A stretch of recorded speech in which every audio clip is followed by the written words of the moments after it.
India into the semis. Sanju Samson shows you some tana comeback. ఆ innings I think the best knight of his career. Virat Kohli record break చేశాడు. తను ఒక 4 ఒక 6 కొట్టినప్పుడే తన ice close up చేశారు. Over night star ఏం కాదు, he was a star always.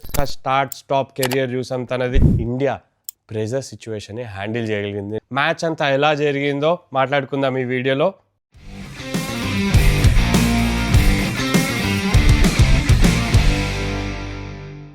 Sanju Samson comeback. తన కెరియర్ స్టార్టింగ్ నుండి ఇప్పుడు దాకా స్టార్ట్ స్టాప్ కెరియర్ చూసాం తనది. చాలా అప్స్, చాలా డౌన్స్ ఫేస్ చేశాడు. తను డ్రాప్ అయ్యాడు, రిటర్న్ వచ్చాడు, మళ్ళీ డ్రాప్ అయ్యాడు. తన కమ్బ్యాక్స్ చాలా ఉన్నాయి.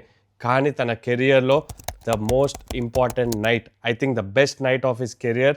మనము నిన్న చూసాము ఎలా అయితే ఆ నాక్ ఆడాడో.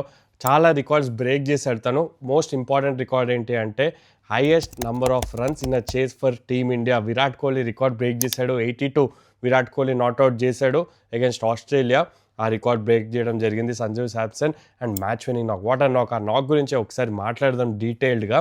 సంజు శాంసన్ ఎలా అయితే ఆడాడో, ఫస్ట్ ఆఫ్ ఆల్ నేను చెప్పాలి ఏంటంటే 20s కొడతాడు, 30s కొడతాడు అని చాలామంది మాట్లాడడం జరిగింది. స్టార్ట్స్ని కన్వర్ట్ చేయడు పెద్ద నాక్గా. ఆ నాక్స్ కూడా ఇంపార్టెంటే. జింబాబ్వే తోటి ఏ నాక్ అయితే ఆడాడో అది కూడా క్రూషియల్ నాక్. స్టార్ట్ అందించాడు టీమిండియాకి. కానీ what he did yesterday was out standing. First of all తను ఒక 4 ఒక 6 కొట్టినప్పుడే తన ఐస్ క్లోజ్అప్ చేశారు. అప్పుడే నాకు అర్థమైపోయింది ఒక జోన్లో ఉన్నాడు.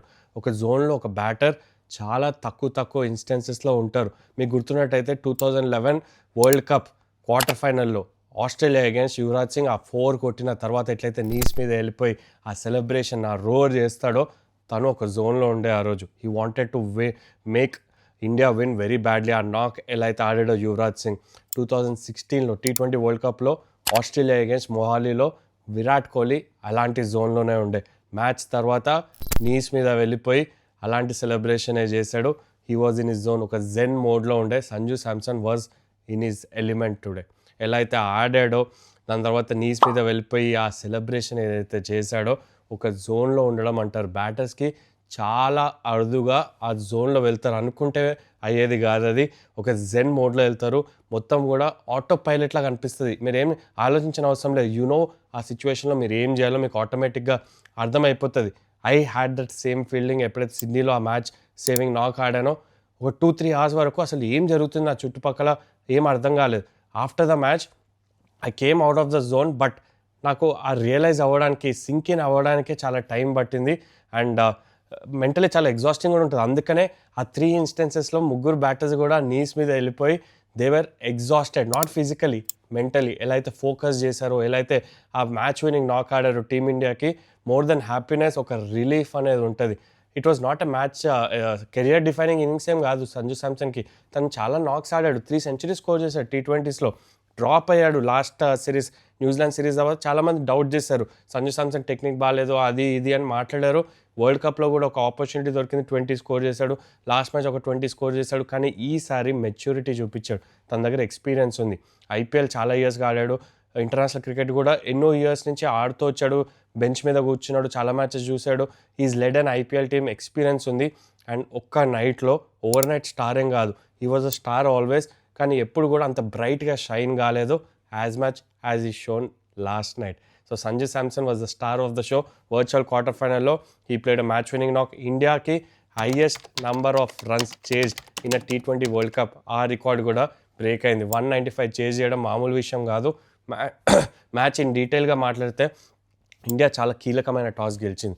డ్యూ వచ్చింది తర్వాత మీరు చూసుకుంటే. సో అక్కడ టాస్ గెలిచి బౌలింగ్ చేయడం కరెక్ట్ డిసిషన్. హార్దిక్ పాండ్యాతో న్యూ బాల్ వేయించాలని నిన్న వీడియోలో నేను చెప్పాను. ఎందుకంటే మ్యాచ్అప్స్ గురించి మాట్లాడుతున్నాను కాబట్టి. Hardik Pandya new ball was a perfect decision Suryakumar Yadav నుండి. మ్యాచ్అప్ ఏంటి అంటే జస్ప్రీత్ బుమ్రా వర్సెస్ హెట్మర్, అది మ్యాచ్అప్ అని మాట్లాడడం. ఆల్రెడీ 5 times అవుట్ చేశాడు ఈ ఇన్నింగ్స్ కన్నా ముందు. అక్కడ స్టార్ట్లో ఏంటంటే వికెట్ కోల్పోలేదు వెస్టిండీస్. వాళ్ళు కన్సాలిడేట్ చేశారు, వికెట్స్ ఇన్ హ్యాండ్ పెట్టుకునే ప్రయత్నం చేశారు. The planning was right. ఎందుకంటే ఇనిషియల్లీ కొంచెం హెల్ప్ ఉంది బౌలర్స్కి, వాళ్ళు వికెట్స్ ఇన్ హ్యాండ్ పెట్టుకున్నారు. దాని తర్వాత వరుణ్ చక్రవర్తిని కరెక్ట్ టైంలో తీసుకొచ్చాడు. వికెట్ కావాలన్న టైంలో 8th ఓవర్లో వరుణ్ చక్రవర్తిని తీసుకోవడం, తను వికెట్ అందించాడు. దాని తర్వాత జస్ప్రీత్ బుమ్రాని హెట్మార్ అగైన్స్ తీసుకోవడం, అక్కడ వికెట్ కూడా లభించింది హెట్మార్ది. అదే ఓవర్లో 2 wickets తీశాడు. ఓన్లీ మిస్టేక్ ఏం చేశాడంటే అక్కడ జరిగిన ఈవెంట్స్ కూడా చెప్తాను. 16th over or 17th over, ఒక ఓవర్ 16th అనుకుంటా, హర్షదీప్ సింగ్ని వేయించాడు. అక్కడ 24 రన్స్ వెళ్ళింది. యాక్చువల్లీ వరుణ్ చక్రవర్తి ఆ ఓవర్ వేయాలి. Roman Powell was on strike. Varun Chakravarthy ఆ ఓవర్ వేస్తే it would have been attacking option. అక్కడ హర్షదీప్ని ఆ టైంలో వేయించడం వాజ్ అ డిఫెన్సివ్ టాక్టిక్.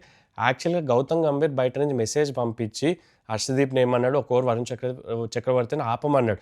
ఆ ఓవర్లో 24 రన్స్ వెళ్ళడం, వరుణ్ చక్రవర్తి నెక్స్ట్ ఓవర్ రన్స్ వెళ్ళడం, బూమ్రా వేసిన ఓవర్ కూడా రన్స్ వెళ్ళడం. సో మొమెంటం అనేది షిఫ్ట్ అయిపోయింది. 38 బాల్స్లో 76 రన్స్ పార్ట్నర్షిప్ చేశారు. 5th వికెట్కి హోల్డర్ ఇంకా రోమన్ పాల్ బాగా ఆడారు. Credit to them. మంచి టోటల్ అయితే వచ్చింది. Dew was a major factor there. India fielding catches drop అయినాయి, రన్అట్ మిస్ అయింది. గ్రౌండ్ ఫీల్డింగ్లో కూడా కొన్ని ఎర్రర్స్ చూసాం. వెస్టిండీస్ కూడా క్యాచ్ డ్రాప్ చేశారు. గ్రౌండ్ ఫీల్డింగ్లో వాళ్ళు కూడా మిస్ చేశారు. ప్రెషర్ ఉన్నప్పుడు ప్రొఫెషనల్ క్రికెటర్స్ కూడా మిస్టేక్స్ చేస్తారు. That is okay. కానీ India fielding as a whole టోర్నమెంట్గా చూస్తే it's not up to the mark. We all know that. Varun చక్రవర్తిని కవర్స్లో ఎందుకు పెట్టారు, హర్షదీప్ సింగ్ని పాయింట్లు ఎందుకు పెట్టారు, అది చిన్న చిన్న మిస్టేక్స్ అయితే జరిగినాయి క్యాప్టెన్సీలో. ఆర్ బౌలర్ కూడా చూసుకోవాలి ఎవరు ఎక్కడ ఉన్నారు అనేది చూసుకోవాలి. అది కరెక్ట్ చేసుకుంటారని నేను అనుకుంటున్నాను సెమీఫైనల్ వచ్చేసరికి. బట్ ఓవరాల్గా మ్యాచ్లో మీరు చూస్తే ఇండియా ప్రెజర్ సిచ్యువేషన్ని హ్యాండిల్ చేయగలిగింది. నేను నిన్న వీడియోలో కూడా చెప్పాను, ఎవరు ప్రెజర్ సిచ్యువేషన్ హ్యాండిల్ చేస్తారో వాళ్ళే మ్యాచ్ గెలుస్తారని. Sanju Samson was on top of his game. ఎలా అయితే క్యాల్కులేటివ్ ఇన్నింగ్స్ ఆడాడో, నాట్ జస్ట్ అగ్రెషన్, కానీ ఏ టైంలో అయితే కొంచెం గేర్ మార్చాలో కిందకి గేర్ మార్చాడు, ఎప్పుడైతే గేర్ పైకి పెంచాలో అప్పుడు పైకి పెంచాడు, క్యాల్కులేటివ్ ఇన్నింగ్స్ ఆడాడు.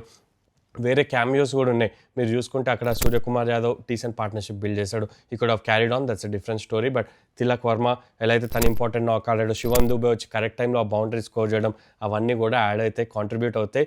One man show definitely. ఆ వన్ మ్యాన్ షో వెనకాల చిన్న చిన్న కాంట్రిబ్యూషన్స్ కూడా ఉన్నాయి. కాబట్టి ఇండియా సెమీఫైనల్ వర్సెస్ ఇంగ్లాండ్ అది క్వాలిఫై అయిపోయారు. వాంకడేలో జరగబోతుంది ఆ semi-final.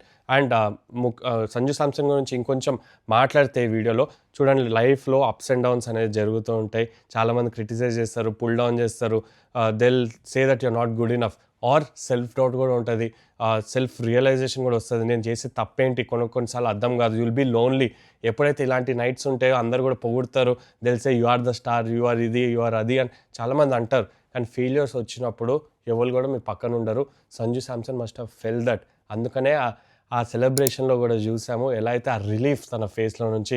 And he was waiting for this night. I think last 10 years of international క్రికెట్లో ఈ నైట్ కోసం వెయిట్ చేశాడు Sanju Samson. So in life or in cricket definitely time will change if you are honest. మనం if you're doing the right things, if you are a good person, things will happen for you. And Sanju శాంసన్కి అది జరిగింది. So happy for him. ఇంకా semifinals, finals కూడా ఉంది కాబట్టి different players contribute చేస్తారు. That is how a team game works. ఈ మ్యాచ్లో మీరు అభిషేక్ శర్మ ఏంటి అంత స్టార్టింగ్లో టైం తీసుకున్నాడు, that is not his game. చాలామంది క్రిటిసైజ్ చేస్తారు. ఓడిపోయింటే ఇంకా ఎక్కువ చేసేవాళ్ళు. కానీ అభిషేక్ శర్మ మేబీ సెమీఫైనల్లో తన నైట్ అవ్వచ్చు, తను ఒక బ్లేజింగ్ స్టార్ట్ అందించవచ్చు, ఆర్ మ్యాచ్ వినింగ్ నాక్ ఆడచ్చు. It might be Suryakumar Yadav, it might be any one. So అందుకనే ఆ లెవెల్లో రీచ్ అయిన తర్వాత క్రిటిసిజం ఉండొచ్చు, but it should be constructive criticism. కొంచెం మీనింగ్ఫుల్ క్రిటిసిజం ఉండాలి. ఒక మ్యాచ్ కొడితే వాళ్ళని పొగడడం, కొట్టకపోతే వాళ్ళని తిట్టడం అలాంటిది అయితే చేయొచ్చు. కన్స్ట్రక్టివ్గా ఉండొచ్చు. ఎఫర్ట్స్ అందరూ పెడతారు, రిజల్ట్స్ ఒకసారి వస్తే ఒక్కొక్కసారి రాదు. ఎఫర్ట్స్ పెట్టినప్పుడు డెఫినెట్లీ క్రిటిసైజ్ చేయొచ్చు, దాంట్లో తప్పులేదు. ఇండియాకి సెలెక్ట్ అయ్యారంటే ఆ 15 మెంబర్స్ చాలా హార్డ్ వర్క్ చేసి they deserve to be there. వాళ్ళు మంచి ప్లేయర్స్, ఎవరు బ్యాడ్ ప్లేయర్స్ అవ్వరు. ఒక మ్యాచ్ తోటి ఎవరు గుడ్ ప్లేయర్స్ అవ్వరు. వాళ్ళందరూ మంచి ప్లేయర్సే. They doing well for the country కాబట్టి. సో హోప్ఫుల్లీ ఇండియా ఇంకా 2 steps away from being defending champions to champions. ఇంకా 2 steps అవే మాత్రమే. సెమీఫైనల్ అండ్ ఫైనల్ ఉన్నాయి కాబట్టి can they do it. Semifinal ప్రివ్యూలో కూడా నేను మాట్లాడతా what are the challenges they'll face.